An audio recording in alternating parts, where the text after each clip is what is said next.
ఒకే వ్యక్తి ఒకే పత్రికలో మనకు 2 యాంగిల్స్లో కనపడుతున్నాడు. ఈ 2 కోణాలను చూపిస్తూ మనకు ప్రశ్న విసురుతూ, సవాలు విసురుతూ, మన భక్తి జీవితాలు ఎలాగున్నాయో దేవుడు ఈ దాసుని ద్వారా మనల్ని నిలబెట్టి అడుగుతున్నాడని ఈరోజు మనం ప్రశ్నించుకోవాలి. 13వ వచనం, సహోదరులారా, నేను ఇదివరకే పట్టుకొని ఉన్నానని తలంచుకొనను, అయితే ఒకటి చేయుచున్నాను, వెనుకున్నవి మరచి. ఫుట్నోట్లో లక్ష్య పెట్టక, వెనుకున్నవి మరచి. 13వ వచనంలో వెనుకున్నవి మరచి ముందున్న వాటి కొరకై వేగిరపడుచు క్రీస్తు యేసు నందు దేవుని ఉన్నతమైన పిలుపునకు కలుగు బహుమానమును పొందవలెనని గురి యొద్దకే పరుగెత్తుచున్నాను. నా పరుగును కొనసాగిస్తున్నాను. ఇది సరిపోదు, నేను చేసింది సరిపోదు. నాకు వచ్చిన శ్రమలు ఇంకా సరిపోవు, నాకు ఇంకా శ్రమలు ఎక్కువ కావాలంటాడు పైకి వచ్చేసరికి.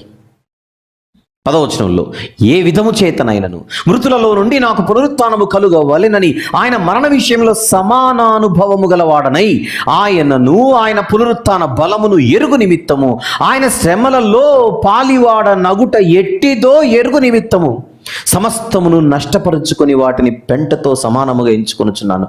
మరణ విషయములో సమాన అనుభవము నాకు కావాలి. ఆయన పొందిన శ్రమలలో సమాన అనుభవం కావాలి, నాకు ఈక్వల్ ఎక్స్పీరియన్స్ కావాలి. ఈక్వల్ ఎక్స్పీరియన్స్ అంటే ఆయన ఎట్లా కొట్టారో నన్ను అట్లా కొట్టాలి, ఆయన ఎలా హింసించారో నన్ను అలా హింసించాలి. అంత హింసలు ఇంకా నాకు రాలేదు. ముళ్ళ కిరీటం నాకు పెట్టలేదు, కొరడాలతో నన్ను కొట్టలేదు, ప్రక్కలో బల్లెముతో నన్ను పొడవలేదు, నడిరెత్తి మొదలుకొని అరిపాదం వరకు నా నిలువెల్ల నా ఒంటిలోని రక్తం అంతా ఇంకా ప్రవహించలేదు బయటికి.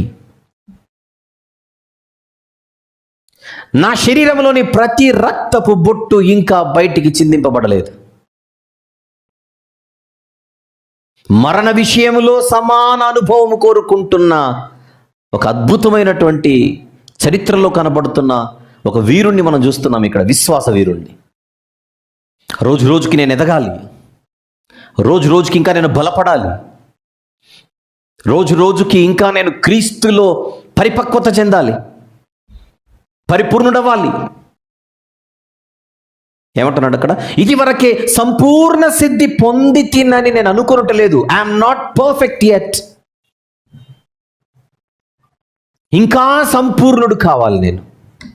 ఏమిటా దాహం, ఏమిటా ఆకలి?